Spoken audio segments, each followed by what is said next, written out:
ও ভাই দেখছো নি করে করে উড়ে গেছি দেখছো নি চারিদিকে কাঁঠাল আর কাঁঠাল। আমি কাঁঠাল গাছে উড়ে গেছি ভাই। কেন লাগে না আরো দেখতে জানি আরো ভালো লাগে। মনে হচ্ছে মামার বাড়ি চলে আইছি। ও প্রথম শ্রেণীর কবিতা আছে না, আই ছেলেরা আই মেয়েরা ফুল তুলিতে যায়, ফুলের মালা গলায় দিয়ে মামার বাড়ি যায়। কিন্তু ভাই আমার মামার বাড়ি থেকেও না থাকার মতো। তো এবার চলুন আমার মামার বাড়ি নিয়ে একটু কিছু বলি। আমার মামার বাড়ি আছে কিন্তু থেকেও না থাকার মতো। আমারও তো খুব ইচ্ছে করে মামার বাড়ি যাই। ঝড়ের দিনে মামার দেশে আম কুড়াতে সুখ, পাকা জামের মধুর রসে রঙিন করি মুখ।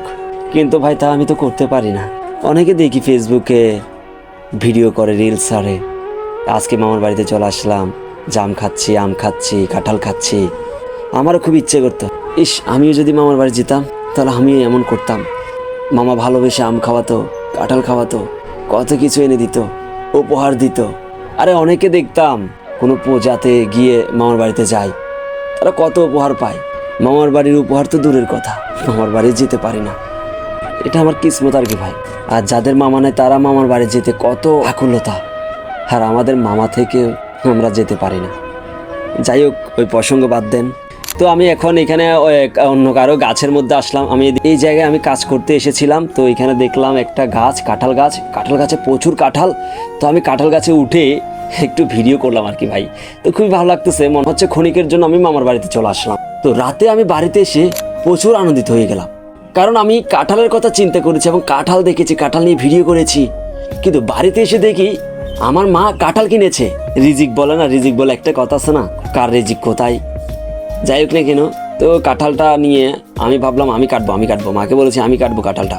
তো আমি একটা সরিষার তেল নেওয়ার কারণ হচ্ছে মানে ওই কাঁঠালের আঠাগুলো না লাগার জন্য। ওই একটা গান আছে, পিরিতি কাঁঠালের আঠা লাগলে পরে ছাড়ে না, গোলে মালে পিরিত কইরো না।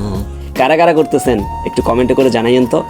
তো ওই কারণে আমি সরিষার তেল হাতে মেখে নিলাম ভালোভাবে। তারপর দিয়ে আমি কাঁঠালটা কাটতে বসে গেলাম। তো কাঁঠাল কাটার সময় এইভাবে আস্তে আস্তে করে কাটলাম। কেটে দেখলাম উপরে কোনো কাঁঠালের কুশ নেই, একটা কুশ নেই। তারপর আস্তে আস্তে করে নিচে কাটলাম, তো নিচে কয়েকটি কুশ পেলাম। কিন্তু বড় কথা হচ্ছে কাঁঠালটা খাজা কাঁঠাল, তো ওই কারণে কুশগুলো একটু বড় বড় দেখতে। যাই হোক না কেন, খেতে ইচ্ছে করছিল খুব। তো তার কারণে আমি সবার আগে একটা খেয়ে নিলাম। খুবই ভালো, কাঁঠালটা খেতে খুবই মিষ্টি, খুবই ভালো লেগেছে। আমার থেকে কিন্তু খাঁচা কাঁঠাল খেতে খুবই ভালো লাগে। 60 টাকা দিয়ে কিনে মাত্র 10টা কুশ পেয়েছি। উপরে যে কাঁঠালের প্রথম অংশটি কেটেছি এখানে একটা কাঁঠালের কুশও ছিল না, তাই আর কি কম হয়েছিল, নাহলে তো প্রচুর হতো। তো যাই হোক না কেন, মনের আনন্দে কাঁঠাল খেলাম। ভাই, মা, ঠাম্মা সবাই মিলে কাঁঠালটি উপভোগ করেছি। তো এই ছিল আজকের ভিডিও। টাটা।